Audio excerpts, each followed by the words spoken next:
Muy buenas noches, bienvenidos al ciclo de webinars gratuitos de la UTIC 2020. Saludamos a todos los que están conectados a esta transmisión, directivos, funcionarios, docentes y estudiantes de la UTIC y universidades colegas.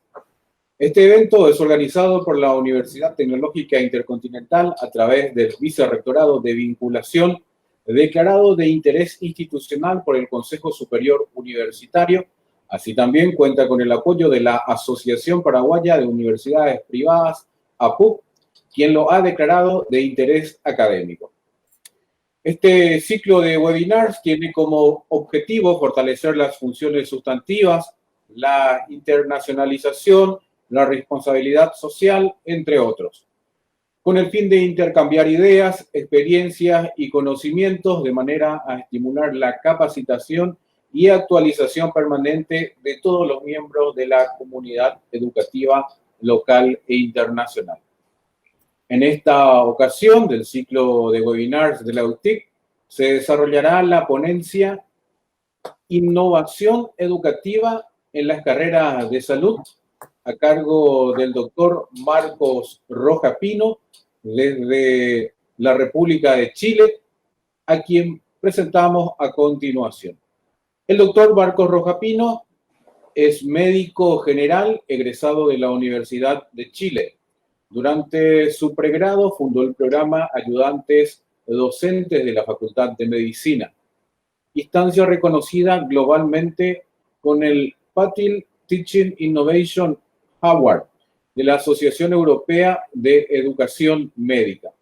Se ha formado en Chile y en el extranjero en uso de TICs en la educación superior. Trabajó como investigador train en el Centro de Enseñanza y Aprendizaje de la Facultad de Economía y Negocios de la Universidad de Chile entre el 2016 y 2018. Actualmente es Google Certified Trainer para Chile. Se encuentra realizando su magíster en Educación en Ciencias de la Salud y es director del Centro de Enseñanza y Aprendizaje de la Facultad de Medicina de la Universidad de Chile desde su fundación en el 2019. Doctor Marcos Rojas Pino, muy buenas noches y adelante con la presentación. Muchas gracias por la presentación. Bueno, ahora vamos a avanzar a lo que nos convoca hoy, que guarda relación con la innovación en educación superior. Entonces les voy a compartir acá la presentación para que la podamos ver y durante el webinar pueden ir haciendo sus consultas, sus preguntas por medio de el chat que aparece acá abajo en Facebook para que después al final las podamos revisar y ustedes así puedan también tener respuesta a todas sus inquietudes. Entonces, el tema de hoy la verdad es que es un tema bastante motivante que guarda relación con innovar en las carreras del área de la salud, pero primero vamos a partir con una parte quizás un poco más genérica para que ustedes puedan tener herramientas, opciones y también un vistazo a la parte conceptual de innovar en educación. Y después de eso nos vamos a ir de lleno ya a algunos ejemplos que guardan relación con la innovación en carreras del área de la salud propiamente tal. Entonces, ¿qué es innovar? Innovar generalmente nosotros lo relacionamos al concepto de la tecnología, ¿cierto? Entonces, cuando estamos innovando, generalmente pensamos que innovar guarda relación con usar tecnología, ¿cierto? Pero no necesariamente, sino que innovar guarda relación con tomar un proceso que venía realizándose de cierta manera y que ustedes al momento de innovar cambian la forma de ese proceso. Ahora el proceso se hace de otra manera y eso nos puede llevar a otros resultados. Entonces, innovar, piénsenlo como una acción que guarda relación con el proceso en sí, no con necesariamente usar tecnología.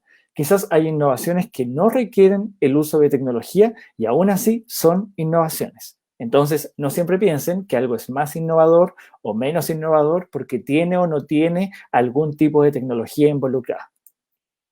Y así es como entendemos que parece ser que el innovar, la palabra, tiene una dimensión que no necesariamente es tecnológica y que es social. Por ejemplo, innovar cuando guarda relación con los estilos de vida, cuando hay relaciones entre personas que nosotros queremos modificar, ahí también puede haber una innovación, o cuando instauramos, por ejemplo, alguna nueva regla o un estándar. Eso también, en ese contexto, también puede haber una innovación. Entonces, insisto con lo anterior, innovar no necesariamente guarda relación con usar tecnología, ¿ya? Y justamente relacionado a esta parte no tecnológica de la innovación, ahí es donde metemos la parte de innovar en educación superior. ¿Y cómo lo vamos a definir en este webinar? Lo vamos a definir como un proceso que es intencionado, ¿cierto? Entonces yo estoy innovando porque quiero lograr algo, algún objetivo. Por eso estoy haciendo alguna modificación. Y esto idealmente debería ser permanente al interior de la institución educativa. O sea, estoy constantemente innovando. Es un quehacer que no paro de hacer. Generalmente uno hace una innovación y después se encuentra que esa misma innovación le podemos hacer algún ajuste y así vamos constantemente innovando. Es algo de no acabar. Y esto pretende, tiene un objetivo, ¿cierto? Pretende provocar transformaciones e impactos reales y positivos sobre los aprendizajes de los estudiantes. Y ahí es donde viene la parte educativa de esta innovación. O sea, estamos generando un cambio, pero con el objetivo de ¿qué? De impactar positivamente el aprendizaje de los estudiantes. Eso es lo que estamos buscando con innovar. Entonces es muy importante que ustedes entiendan que su innovación va a ser una innovación en educación superior o en educación, también puede ser solo en educación, cuando guarde relación con nuestro objetivo. Y nuestro objetivo es que los estudiantes aprendan.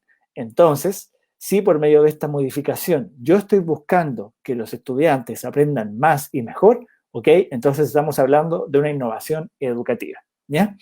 Y, ojo, no solamente esto guarda relación con los aprendizajes de los estudiantes, porque si esos estudiantes logran los aprendizajes, esto también puede impactar el entorno, también puede impactar la cultura institucional, porque alguien podría ver mi buena práctica como docente, como profesor, y decir, ok, yo también me puedo agarrar de esa buena práctica, y eso también impacta la cultura institucional, y también por defecto, si nuestros estudiantes tienen mejores aprendizajes, mayor logro de aprendizajes, eso también impacta a la sociedad. Entonces, sus innovaciones en educación superior no son solamente para los estudiantes, también piensen y reflexionen que acá hay algo que puede ir más allá de lo que pasa dentro del aula o más allá de lo que pasa entre los estudiantes y los docentes. También puede haber un efecto hacia afuera, hacia la institución o también hacia la sociedad. Y acá es donde tenemos dos elementos muy importantes de la definición que yo acabo de mencionar. Lo primero es que hay un proceso que es intencionado y permanente, ¿cierto? Que yo había mencionado en la definición. Entonces, para eso es muy importante que ustedes planteen objetivos o algún presupuesto que sea consciente y consensuado y eso oriente la acción. Entonces, cuando vamos a innovar, ojo con el objetivo, ojo con hacia dónde va la innovación y por qué la estoy haciendo. Ya hay que intencionar eso y ir pensando en que queremos que los estudiantes aprendan más y mejor y por eso estamos haciendo la innovación, no desviarnos, ¿ya? Y esto también dice permanente la definición porque es un proceso de largo aliento, ¿ya? Que no se reduce a un único momento, voy a innovar solamente ahora, sino que esto debería ser constante y continuo en el tiempo. A medida que voy haciendo la innovación, voy encontrando nuevos aspectos que debo ir mejorando, tanto de la innovación propiamente tal, como también de otras cosas dentro del proceso que no había contemplado previamente y que debo ir con el tiempo agregando. ¿Por qué menciono esto y por qué soy tan enfático en esto? Porque también uno se desilusiona un poco, también se desmotiva y ve que en realidad lo que está haciendo no tiene tanto efecto a veces o que cuesta mucho generar el cambio. Pero siempre piensen que estas cosas son cambios a largo plazo. Y por lo tanto, yo ahora, en este año, por ejemplo, estoy llevando a cabo una innovación y el próximo año voy a seguir innovando. Y así voy a ir mejorando de a poco, uno a uno, mi curso, mi asignatura, la carrera que tengo a cargo, la institución, etcétera, ¿ya? Para que tampoco se agobien si es que el resultado no es inmediato, ¿ya? Esto va a ser permanente, innovar es embarcarse en un proceso que no va a acabar y que vamos a tener que estar siempre pensando en el corto, mediano y sobre todo largo plazo. Y el otro elemento importante es esto, que estamos buscando transformaciones e impactos reales y positivos. Entonces, yo debería ser capaz de generar algún cambio con mi innovación, con esta modificación que estoy haciendo, ¿ya? Y sin importar su tamaño o envergadura. Nos pasa bastante que hay docentes que creen que su innovación es muy pequeña, que están cambiando en realidad un detalle que puede pasar desapercibido y que es muy poco. Generalmente uno piensa en las innovaciones como grandes cambios, grandes proyectos, y puede no ser así. Hay pequeños cambios ya que pueden impactar positivamente el aprendizaje de los estudiantes y eso no les quita la innovación. Como por ejemplo, un docente podría cambiar dentro de su clase que hace a sus estudiantes, previamente lo hacía en el aula, ahora probablemente lo hace por videollamada. Ese docente quizás al inicio del curso partía de lleno con el contenido y explicaba. Y quizás su innovación actual, no es una innovación grande, pero es una innovación, es que parte con los resultados de aprendizaje, es decir, explicita a sus estudiantes por qué esta clase es tan importante y qué espero que aprendan. Y esa es su modificación. Esa es una innovación que va a impactar positivamente el aprendizaje de los estudiantes, sí, porque ahora los estudiantes van a comprender y van a entender desde el inicio de la clase que hay ciertos aspectos en los que poner atención y que el docente espera que ellos aprendan esos resultados. ¿Eso es una innovación? Sí. Quizás uno no lo ve como una gran innovación, pero lo es. Entonces, ojo, sin importar el tamaño o en la envergadura de la innovación. Hay pequeñas innovaciones que pueden generar grandes impactos. Entonces, ¿cómo uno saber en qué innovar? Y acá esto es importante lo que dice acá abajo, deberíamos innovar o cambiar aquello que es clave, aquello que es significativo. Y ahora más adelante lo vamos a revisar a qué me refiero con eso. Entonces, hay tres elementos acá dentro de la definición que yo había mencionado, que era como el impacto, lo que era capaz de generar esta innovación en la educación superior. Entonces, no perdamos de vista estas tres cosas.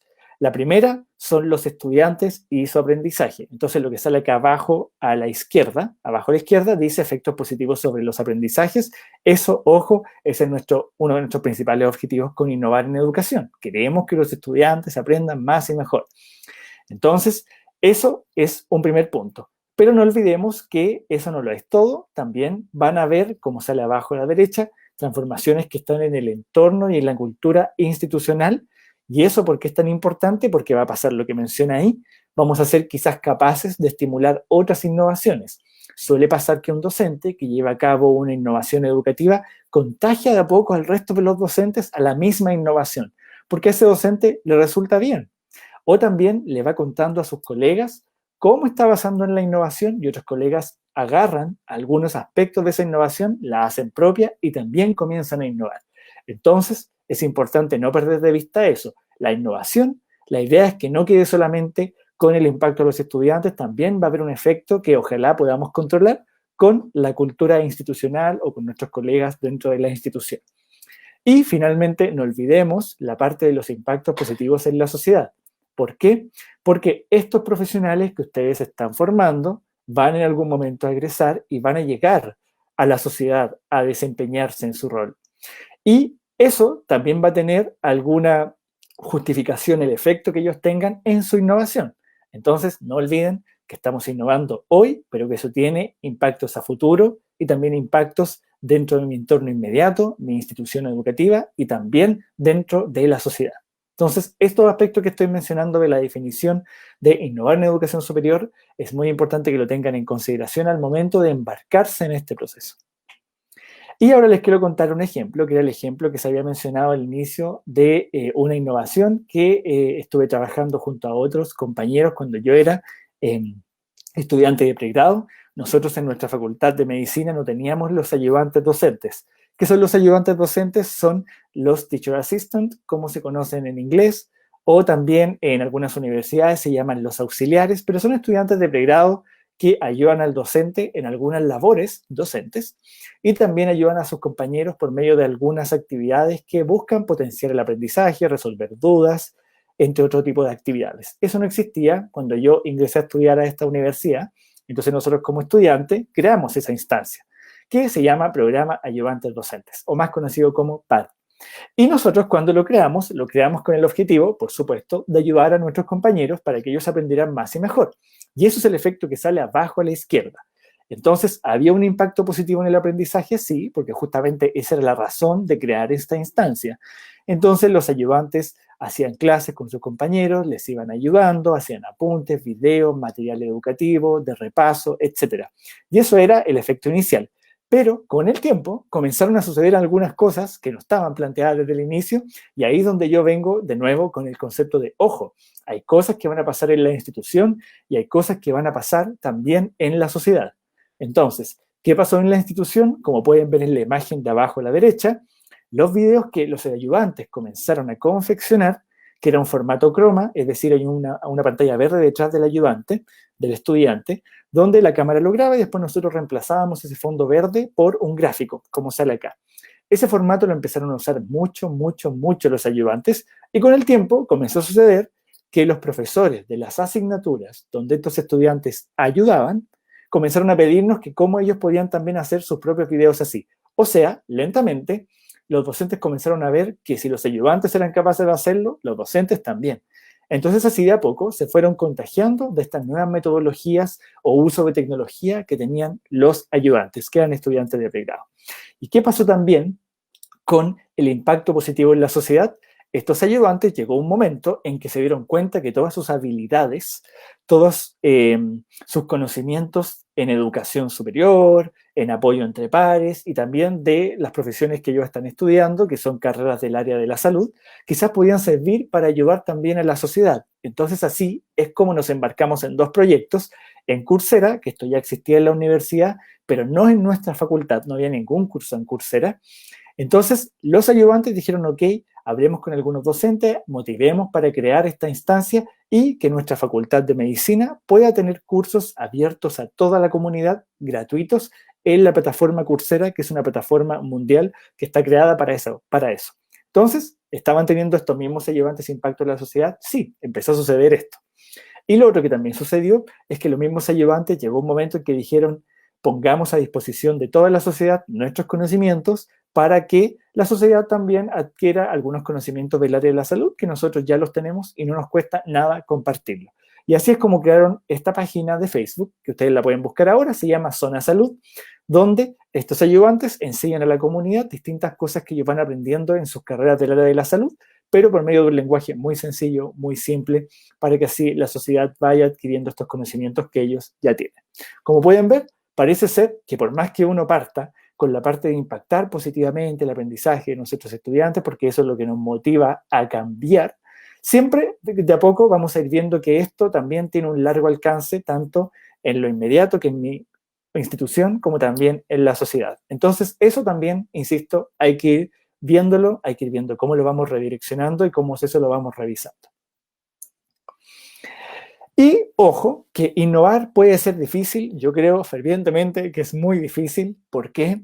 Porque es un desafío a nuestra paciencia, es un desafío al diálogo, a relacionarse con muchas personas, a convencer a otros, a insistir, aunque estemos muy cansados, aunque verdaderamente ya veamos que no hay forma de que la innovación vaya a funcionar bien, pero levantarnos siempre para volver a insistir y así generar mejores innovaciones y aprendizaje en los estudiantes. ¿Y por qué es difícil? Y acá les traigo 5 justificaciones para que ustedes las tengan en consideración al momento de innovar y generar cualquier cambio en educación. Lo primero es qué tan significativa es la innovación. ¿A qué me refiero con esto? Suele pasar que a veces la innovación que uno está haciendo para nuestros pares, para nuestros colegas o incluso para la institución quizás no es tan significativa y no le ven el peso a esa innovación. Entonces encontrar apoyo es muy difícil al inicio porque somos los únicos convencidos de que esto es una buena innovación. Entonces, ¿qué tan significativa es para mi medio? Eso puede ser un paso inicial que cuesta dar y cuesta uno convencer al resto del apoyo que uno necesita. Y a veces uno tiene que iniciar solo. Lo otro es la valoración de la innovación por parte de la comunidad. Se relaciona bastante al punto anterior. La significatividad de la innovación guarda relación con qué tan significativa es para el objetivo que tengo, que guarda relación con el impacto positivo en el aprendizaje de los estudiantes. Y lo segundo guarda relación directamente con la comunidad. ¿Es valorada esta innovación o no por mi comunidad? Sí, no.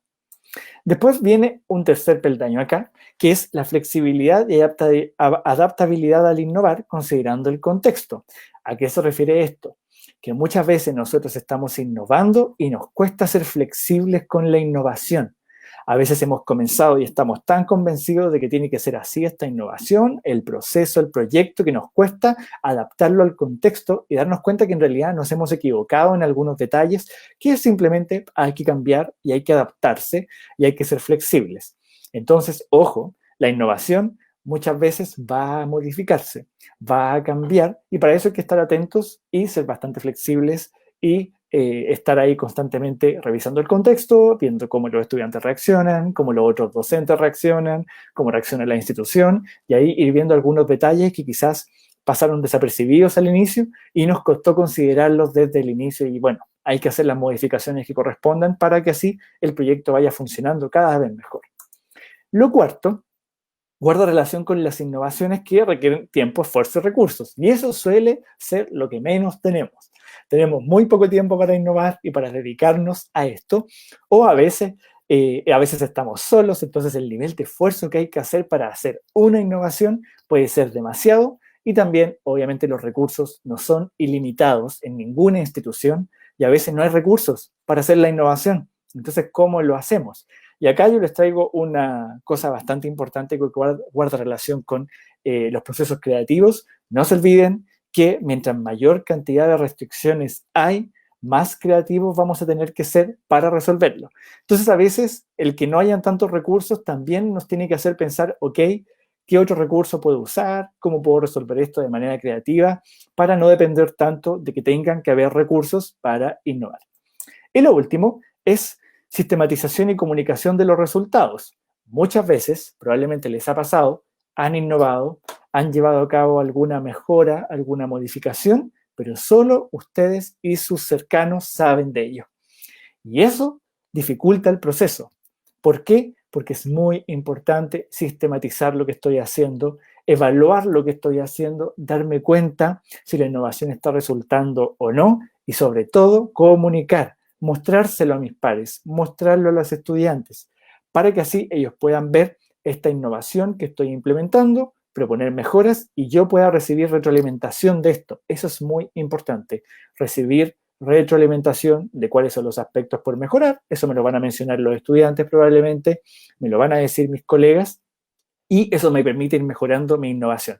Si no hago eso, puede ser muy difícil innovar y no me voy a dar cuenta que tengo que mejorar, ¿ya? Entonces, no olvidemos que los estudiantes ojalá evalúen la innovación que ustedes están haciendo, las mejoras que están proponiendo, que sus colegas les den alguna opinión, que la misma institución, si tiene profesionales del mundo de la educación, también puedan opinar para ver qué hay que mejorar, y así vamos ajustando esta innovación. Ahora, para esto último, ¿cómo uno podría evaluar el efecto de la innovación? Y yo creo que esto es un desafío para todos los que innovamos en educación. Siempre llegamos al punto, ok, ¿pero qué mido? ¿Qué voy a medir para ver si efectivamente esta innovación está resultando o no? Y eso es muy difícil al inicio, darnos cuenta de, ok, ¿qué tengo que medir? Y acá es donde les traigo esta propuesta, que es una taxonomía para evaluar las innovaciones en procesos de enseñanza y aprendizaje.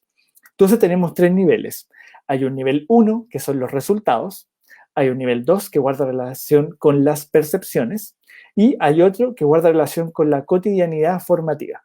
Entonces, ¿a qué se refiere el primero? El primero se refiere a lo que probablemente todos hemos intentado medir o queremos medir a ver si estamos avanzando bien, que es el logro de los aprendizajes. Es decir, los estudiantes están logrando aprender más y mejor con esta innovación. ¿Ya? Entonces, ese es un primer nivel y es algo que yo creo que todos deberíamos intentar medir como mínimo. Partir de ahí, ojalá. Lo segundo, guarda relación con la experiencia de los involucrados, medir las percepciones. ¿Qué les pareció? Hacer una medición un tanto más cualitativa de la experiencia para saber cuáles son los aspectos que hay que mejorar, aspectos que quizás de forma cuantitativa es más difícil medir, y en lo cualitativo puedo encontrar quizás aspectos que no estoy considerando, que guardan relación con la experiencia y lo que perciben los estudiantes, que son nuestros involucrados principales en la innovación. Y después viene lo tercero, que es la cotidianidad formativa. ¿A qué se refiere esto? Yo lo había mencionado previamente, que me iba a referir más adelante al punto de las rutinas clave dentro de los docentes.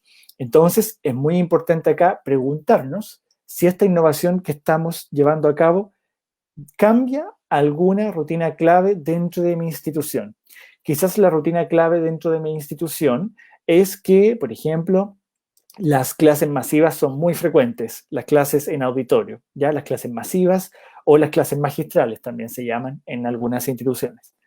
Entonces, esa rutina clave, ¿se está modificando o no? Eso también le da un plus a su innovación si usted es capaz de cambiar una rutina clave de su institución. Lo siguiente guarda relación con cambios formales. Mi innovación ha generado que se genere algún cambio formal dentro del horario, por ejemplo, dentro de los reglamentos, dentro de la forma en que estamos pensando la evaluación. Eso también hay que medirlo. Quizás no vamos a aplicar ningún instrumento, ni encuesta, ni van a participar los estudiantes, pero es una reflexión que usted debe hacer si se está llevando a cabo algún cambio formal dentro de su institución gracias a lo que usted está haciendo. Y lo último acá, dentro de lo cotidiano, está el uso del lenguaje pedagógico. A veces uno lleva a cabo innovaciones en educación que hacen que las personas hablen un nuevo idioma y agreguen palabras desde la pedagogía a lo cotidiano y empiecen a hablar, por ejemplo, de resultados de aprendizaje y empiecen a hablar, por ejemplo, de videos educativos o empiecen a hablar, por ejemplo, de videoconferencias, videollamadas. Entonces, ojo, su innovación también puede hacer que nuevos conceptos desde la pedagogía aparezcan en sus colegas o en usted o en los estudiantes. Y eso no lo podemos dejar de lado y decir que, ok, eso va a pasar. No, eso es un efecto positivo de su innovación. ¿Ya? Entonces, aquí hay 5 aspectos claves que yo creo que les pueden servir a ustedes para ver qué tengo que medir de las innovaciones, qué no se me puede olvidar, qué reflexiones tengo que hacer para así darle sustento a mi innovación y también llegar al punto final dentro de los desafíos, que es comunicar los resultados de mi innovación. Ahora, dentro de la innovación en educación, tenemos 2 tipos principalmente, ¿ya? 2 formas de innovar o de generar estos cambios en educación. Entonces tenemos una forma, que es la innovación a pequeña escala, y tenemos otra, que es la innovación disruptiva. La innovación a pequeña escala se refiere a que hay algo muy puntual que yo modifico de mi rutina docente o dentro de mi quehacer docente.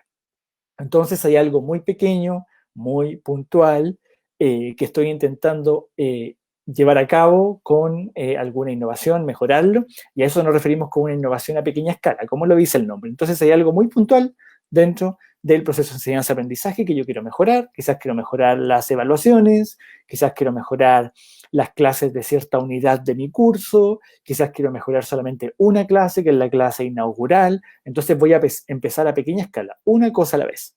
A eso nos referimos con eso. Y la innovación disruptiva es cuando ya proponemos muchos cambios que son a mayor escala, y por eso viene el nombre de innovación disruptiva. Quiero hacer una disrupción, ¿cierto?, del proceso de enseñanza-aprendizaje y cambiarlo radicalmente, ¿ya? Entonces, estos son 2 tipos de innovación educativa que tenemos y les vamos a revisar ahora. Entonces, la innovación que es a pequeña escala, ¿cuáles son las características? Primero, que modifican rutinas claves de qué hacen los docentes, qué hacen los estudiantes, qué hacen los gestores. Entonces, hay algo muy puntual, una rutina clave muy puntual, ¿cierto?, que yo quiero modificar, ¿ya? Entonces, es una innovación eso a pequeña escala. Lo otro es que, por ejemplo, acá aparecen en la innovación a pequeña escala los hábitos que tiene el docente. Por ejemplo, un ejemplo que yo había mencionado de las clases, acá voy a expandir ese ejemplo de otra forma. Por ejemplo, en los hábitos docentes está que el profesor, por ejemplo, en la universidad, luego de explicar una fórmula, daba un ejercicio y lo mismo voy a hacer yo. Entonces, quizás el docente de física, de matemáticas, solamente va pasando las ecuaciones dentro de su clase, y ahora la innovación que instala es que luego de que pasa cada ecuación o algún tipo de cálculo, los estudiantes resuelven algunos ejercicios. Esa es una innovación de un hábito docente, de una rutina clave muy puntual, pero que puede tener muy buenos impactos en el aprendizaje de los estudiantes. Ojo. Entonces, esta innovación a pequeña escala es algo puntual. Lo otro es que también acá podemos modificar hábitos de los estudiantes. Por ejemplo, cuando el estudiante estudia, lo hace de la misma manera de cuando alcanza una buena calificación. Entonces, si yo estoy en cierta asignatura, por ejemplo, en anatomía, quizás yo como docente puedo hacer algunas sugerencias a los estudiantes sobre cómo estudiar anatomía. Quizás yo podría averiguar, buscar evidencia de cuál es la forma o la mejor forma de estudiar anatomía, cómo memorizar de mejor manera los distintos hitos anatómicos. Entonces, eso, si usted se lo explica a sus estudiantes al inicio del curso, es una innovación que cambia el hábito de los estudiantes, por supuesto. Usted está buscando impactar positivamente el aprendizaje por medio de un cambio en el hábito del estudiante. ¿Y eso es una innovación en educación? Lo es, pero a pequeña escala, es algo puntual. Y después tenemos aquí también lo que yo había mencionado al inicio, que también uno puede modificar algo de la gestión. Y eso también es una innovación a pequeña escala. Por ejemplo, en el proceso de reclutamiento de nuevos docentes, colocamos especial énfasis en el currículum laboral del profesional. Quizás así es como su institución selecciona a los futuros docentes, ¿cierto? Pero quizás usted podría modificar el proceso de selección de los docentes, donde busquemos quizás algún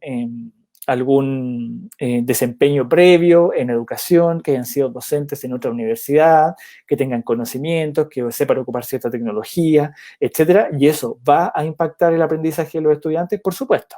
Entonces, no todo sucede dentro del aula o con los estudiantes o con los docentes, sino que usted también puede proponer innovaciones que guardan relación con la educación, pero que guardan acá, en este caso, especial relación con lo que pasa antes, es decir, con la gestión en la selección de los docentes, por ejemplo.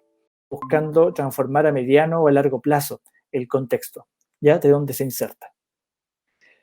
Y lo último es que estamos buscando acá en la innovación disruptiva dar respuesta a la inquietud por cambiar de unos pocos, más que toda la comunidad universitaria. Por eso hay tanta disrupción en estas innovaciones. Generalmente es un grupo de docentes reducido que está buscando modificar esto a gran escala y por ende va a haber mucha resistencia al inicio. Va a ser muy difícil generar el cambio. Entonces, por eso es muy importante que ustedes tengan en consideración estos dos tipos de innovaciones, la innovación a pequeña escala, la disruptiva, y según su contexto, el apoyo que tienen, lo que están buscando, ustedes encuentren acá algo conceptual de decir, ok, esto lo estoy haciendo a pequeña escala, o también estoy buscando hacer algo más disruptivo y que va a tener estos desafíos, ¿ya? No estoy diciendo que lo disruptivo sea malo y que lo que sea innovación a pequeña escala sea mejor, sino que yo creo que hay que evaluar contexto a contexto y ver qué nos puede servir más y qué es lo que estamos buscando mejorar. Entonces, para que ustedes tengan acá una comparación, tenemos acá la innovación que es a pequeña escala y la innovación que es disruptiva. Entonces, no olviden que lo que es a pequeña escala está buscando un cambio acotado, pero de alto impacto. En cambio, lo que es disruptivo es un cambio radical, total, o introducir casi un nuevo proceso dentro de mi proceso de enseñanza-aprendizaje. El objetivo de lo que es a pequeña escala generalmente es una rutina, algo muy puntual, algo clave que hacen los docentes, los estudiantes o que hace la organización. En cambio, lo disruptivo busca generalmente que sea algo del proceso formativo. El nivel de riesgo que tiene lo que es a pequeña escala suele ser muy bajo, porque es a pequeña escala, entonces hay un nivel de riesgo bastante bajo. En cambio, lo disruptivo suele tener mayores riesgos y por ende mayores responsabilidades y hay que estar mirando mayor cantidad de detalles. Lo otro es que lo que es a pequeña escala suele ser algo progresivo, voy haciendo una mejora a pequeña escala, parto con una, y después que esa está instalada, parto con otra, y así a pequeña escala, con el pasar de los años, de los semestres, voy instalando cada vez mayor cantidad de mejoras en el proceso. En cambio, lo disruptivo suele ser algo muy fracturante, rápidamente estamos buscando que eso suceda. El tiempo de instalación de lo que es a pequeña escala es menor, porque es muy puntual. En cambio, lo disruptivo, ojo, si es muy disruptivo, no esperen que en el corto plazo vaya a pasar el cambio. El grado inicial de apropiación de los involucrados. Esto es importante. Cuando es a pequeña escala, los involucrados suelen estar muy apropiados y muy comprometidos, ¿ya? Y incluso hay una cantidad mayor de gente involucrada en esto. En cambio, en lo disruptivo, ojo, suele ser un grupo más reducido que está buscando generar este cambio disruptivo, entonces están apropiados de su idea, sí, pero el grupo es menor. Y los ejemplos yo creo que ya lo he abordado bastante dentro de la presentación, así que esa parte me la voy a saltar ahora. Y bueno, llegó este año la pandemia por coronavirus, por SARS-CoV-2, que ustedes ya deben conocer, y esto nos hizo, más que algo a pequeña escala, generar una innovación disruptiva a gran escala. Muchas cosas han tenido que cambiar y siguen cambiando. Entonces aquí es donde viene la reflexión para nuestra tranquilidad. va a funcionar todo perfecto este año, va a estar todo muy controlado, van a estar todas las variables bajo control. No, es una innovación disruptiva.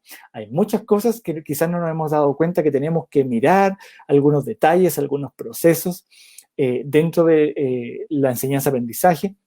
Entonces es muy importante que ustedes tengan en consideración eso, que la pandemia por SARS-CoV-2 viene a generar en todos nosotros, en todos nuestros procesos, innovaciones disruptivas que tienen las características que ya hemos conversado y que por ende va a ser más difícil de instalar, va a ser más difícil de ir agarrando vuelo en estas innovaciones, pero lo importante es que hemos comenzado muchos procesos de innovación y yo creo que eso es lo positivo que nos ha traído la pandemia.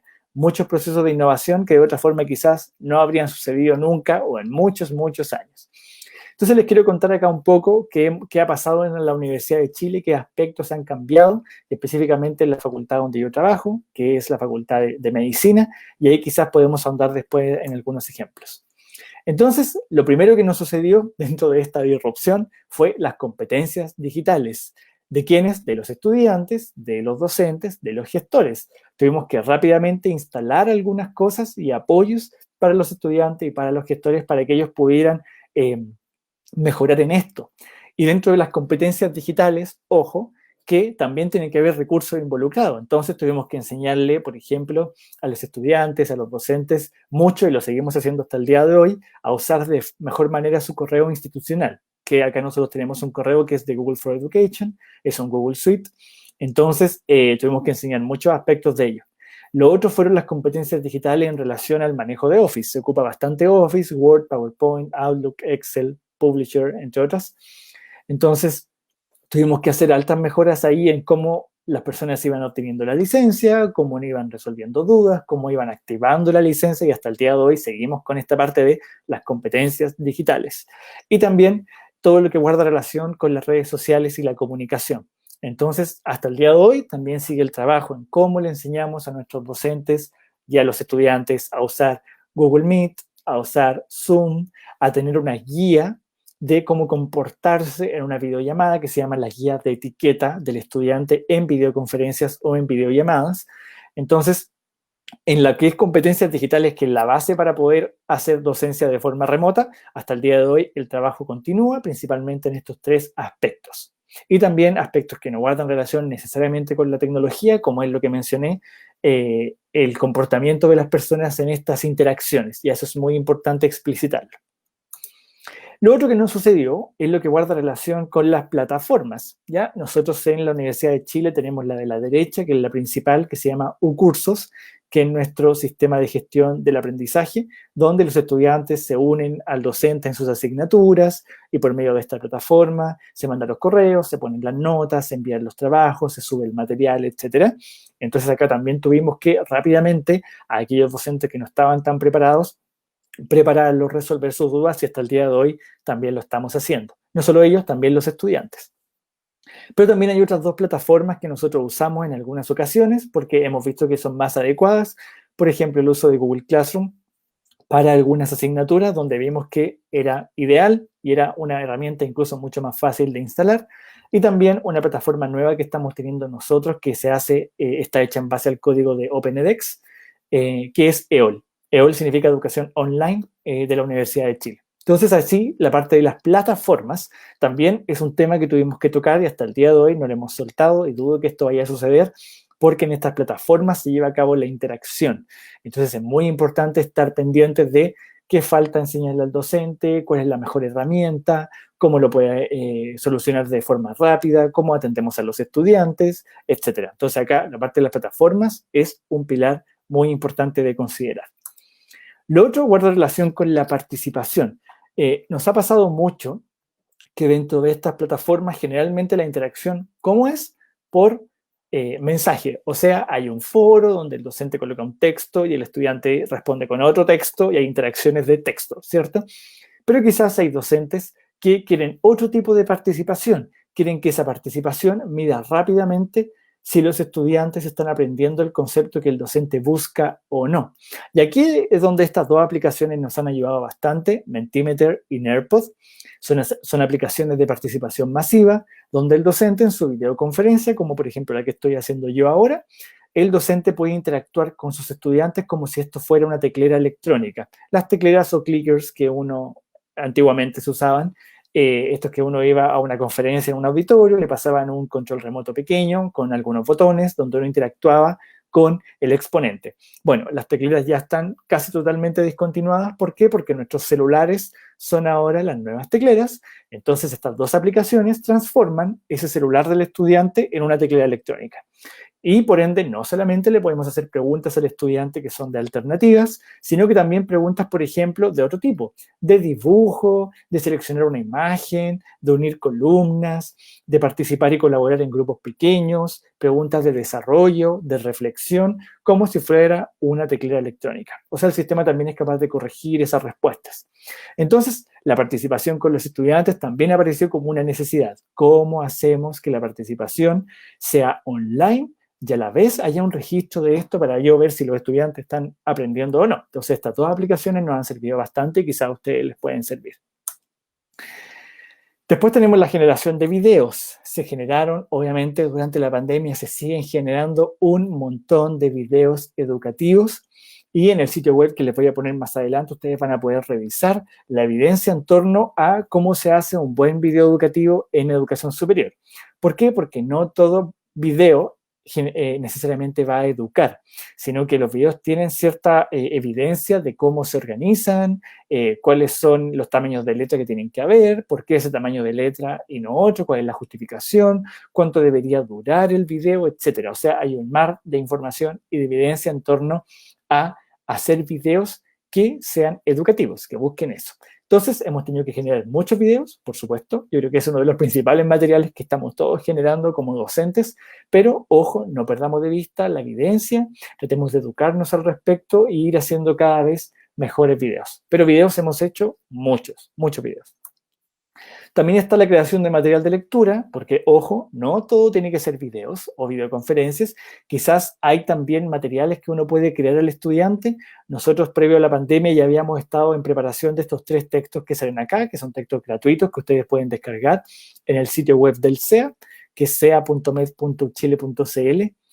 Entonces, acá en este sitio web ustedes pueden descargar estos libros de cirugía en medicina general, Foodbook, perfiles de alimentos, que es perfiles de alimentos como le dice su nombre, un montón de información en base a distintos alimentos, principalmente de dieta chilena en este caso, y también un manual de planificación alimentaria.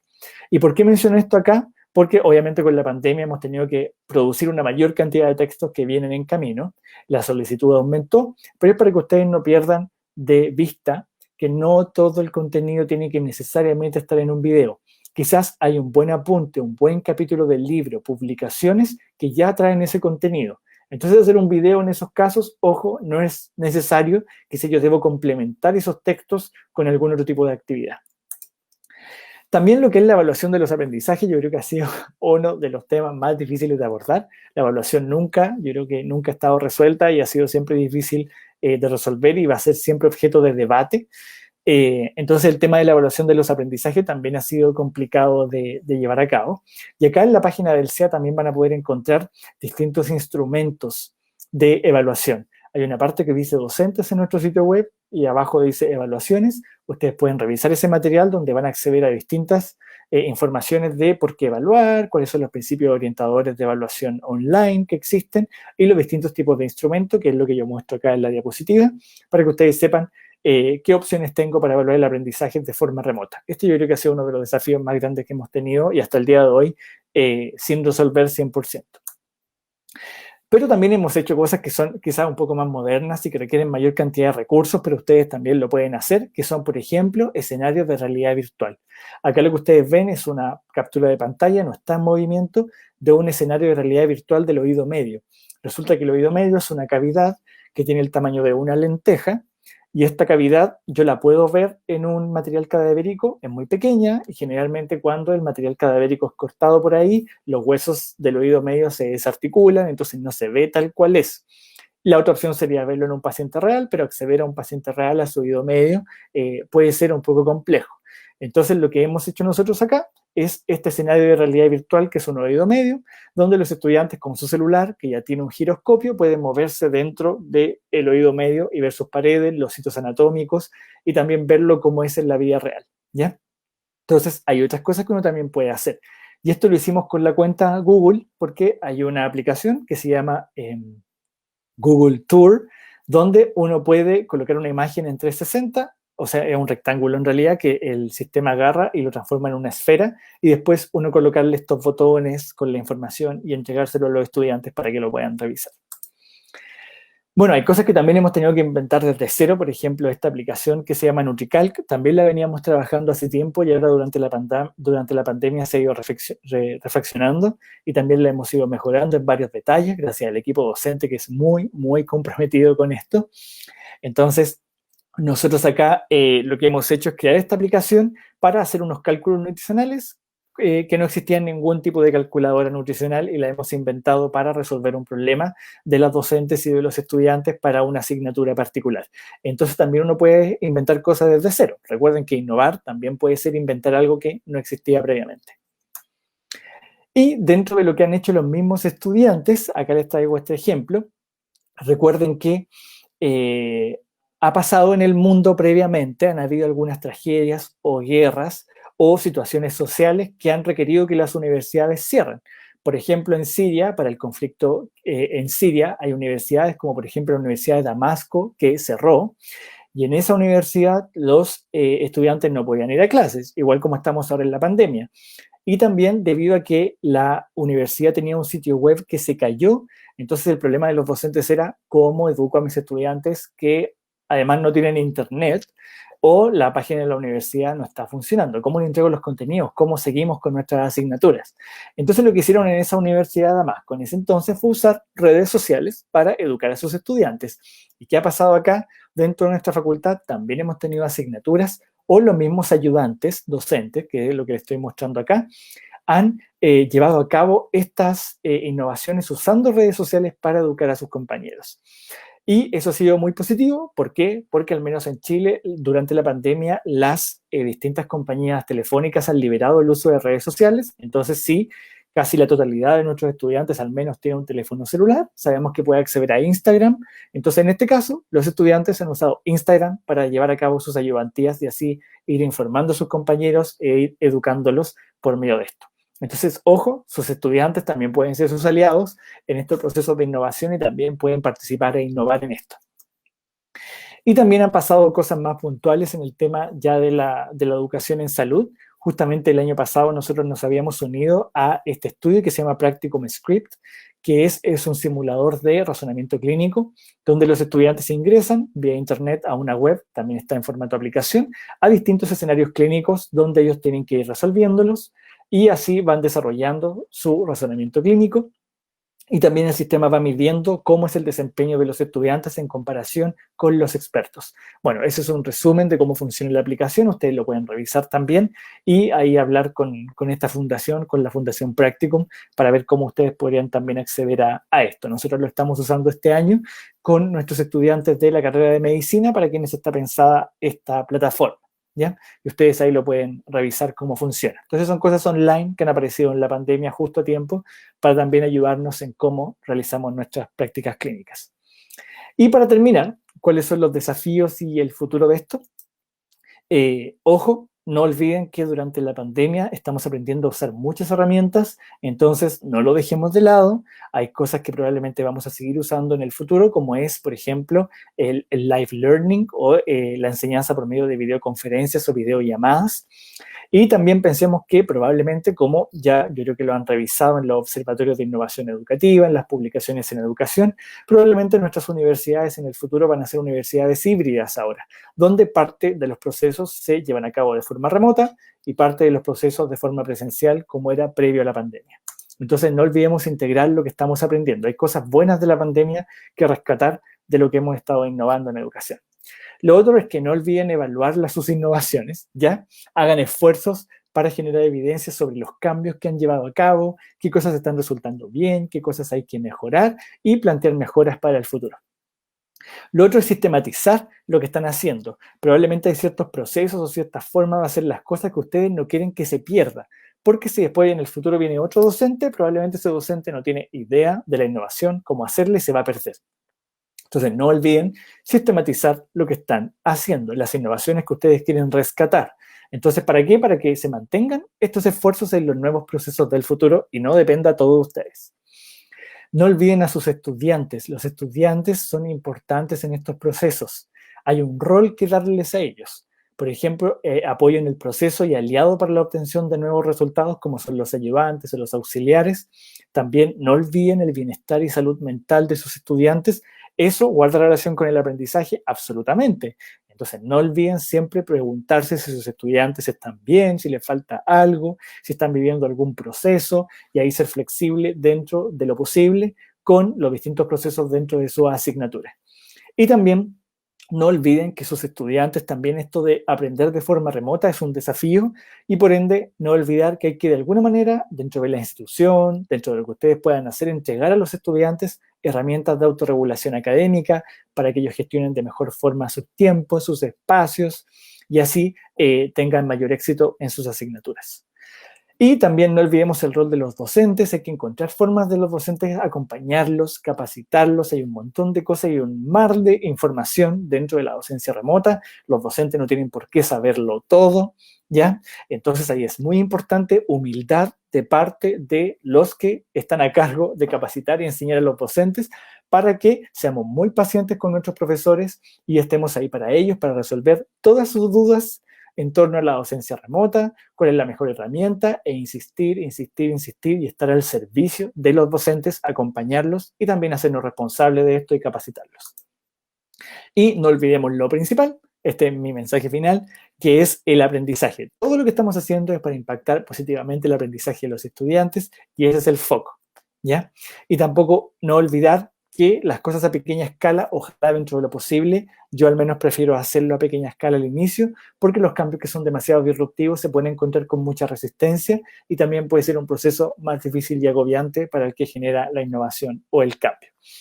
Y tampoco olviden que no estamos solos. A veces uno cree que dentro de la institución sí o sí tiene que lograr hacer el cambio, pero en realidad no olviden mirar a sus instituciones vecinas dentro de su mismo país, de su misma ciudad, colegas que hayan conocido en algún congreso y también mirar a otros países.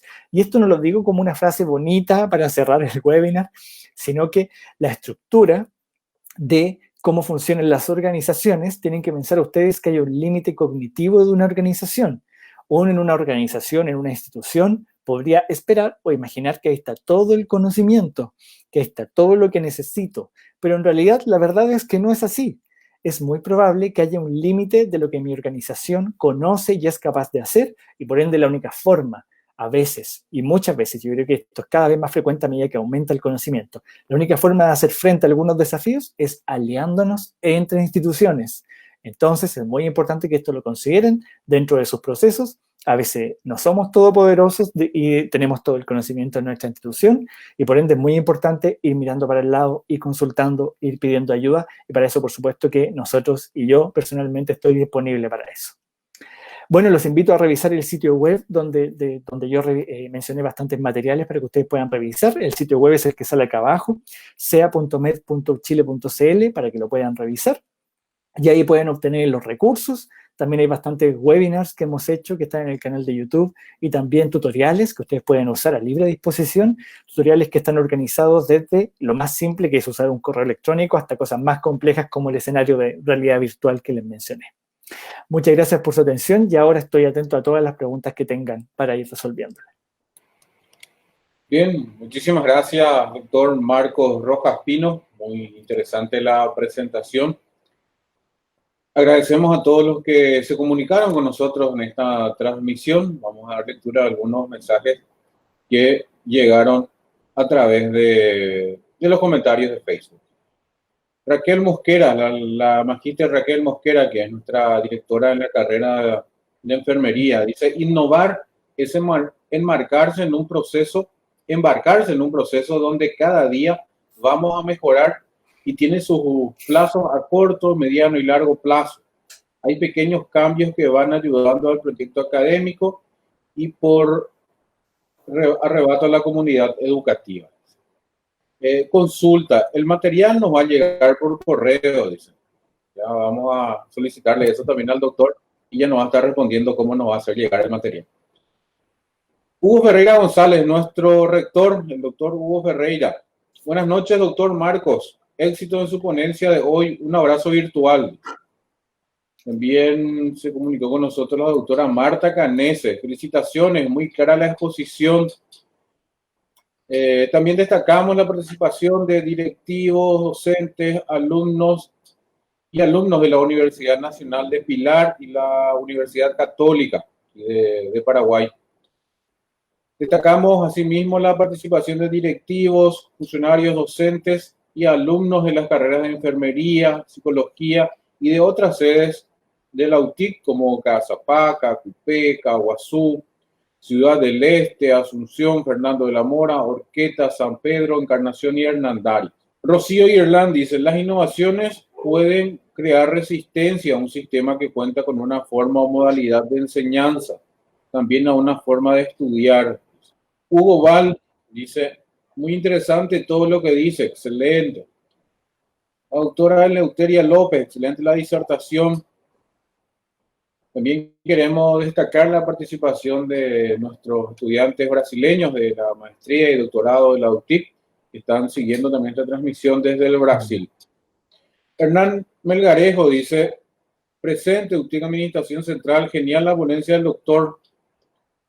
Ivonne Antonia da Silva, presente desde Brasil. Dice. Melba Diana Gómez Barreto, licenciada Melba, que es la directora de la carrera de psicología, dice, excelente la conferencia, muchas gracias a la UTIC por traernos estos temas. En este nuevo escenario es bueno ir viendo que cambiar, que innovar y sobre todo esto último que decía el doctor, no solo enfocarnos en lo académico, sino también en el bienestar psicoemocional de los alumnos. Julio Servín dice, importante, oportuno, muchas gracias, saludos cordiales. Domingo Pedroso García, el doctor Domingo Pedroso, quien es nuestro vicerrector pedagógico, dice, excelente disertación, felicitaciones al doctor Marcos Rojas Pino por su magnífica conferencia. Así también vuelve a comunicarse aquí el doctor Hugo Ferreira, excelente presentación, doctor, le felicito por la claridad y la actualidad del tema. Hugo Val dice también, una buena rúbrica puede ayudar a evaluar un enfoque por competencia. Bien, entre otros mensajes que estuvimos recibiendo de parte de la audiencia, de los seguidores de nuestra página, profesionales también de la UTIC, estudiantes de universidades, colegas también que están siguiendo este webinar. Doctor Marco Rojas Pino, la UTIC quiere hacer la entrega de un certificado de reconocimiento que vamos a proyectar a continuación en pantalla. Dice lo siguiente, la Universidad Tecnológica Intercontinental otorga el certificado de agradecimiento al doctor Marcos Rojas Pino por su disertación en el webinar Innovación Educativa en las Carreras de Salud, organizado por la Vicerrectoría de Vinculación, llevado a cabo en el marco del ciclo Webinars Gratuitos 2020, el día 10 de agosto del corriente. Firman este certificado el licenciado Raúl Salinas Morel, Vicerrector de Vinculación, el doctor Ricardo Benítez Ramírez, vicerrector de Investigación Científica y Tecnológica, y el profesor doctor Hugo Ferreira, rector de la Universidad Tecnológica Intercontinental. Entonces, ya para ir cerrando este encuentro, doctor, queríamos darle este espacio para poder brindarnos un último mensaje antes de terminar ya este evento. Bueno, yo creo que un último mensaje para todos los que están viendo el webinar es que, ojo, no hay una receta perfecta, ¿ya? En el mundo de la educación y menos en el mundo de educación en ciencias de la salud. Entonces, muchas veces van a estar o van a sentirse con el desafío de encontrar lo perfecto o la receta justa para que esto funcione y se van a consultar a ustedes mismos o a otros la pregunta de ¿cuál es la mejor opción? ¿Qué es lo mejor que puedo hacer? ¿Cuál es la mejor forma? Y la verdad es que esa mejor forma probablemente no existe y hay una mezcla acá. Entonces, mucha apertura de mente, mucha creatividad, pensar fuera de la caja y sobre todo tener mucha paciencia. Paciencia con nuestros colegas, paciencia con nuestras autoridades y también paciencia con los estudiantes. ¿Por qué? Porque ellos no están viendo probablemente la innovación que yo quiero generar y el cambio que voy a generar. Entonces, tengamos mucha paciencia al respecto, también mucho respeto con todas las partes para que así esto pueda ir funcionando. Y lo último que quiero agregar a esta reflexión es lo último que les mencioné. A veces dentro de la institución o dentro de mi entorno cercano la respuesta no va a aparecer. Y por eso es tan importante que como sociedad empecemos a pensar las cosas como en colectivo, en conjunto. Ayudarme con otro, consultar, ver cómo lo están haciendo en otras partes. Al menos ese es el mensaje que nosotros damos en el Centro de Enseñanza y Aprendizaje, la Facultad de Medicina, porque sabemos que la única forma de hacer frente a la gran mayoría de los desafíos complejos que tenemos hoy es trabajando en equipo. Eso, muchas gracias.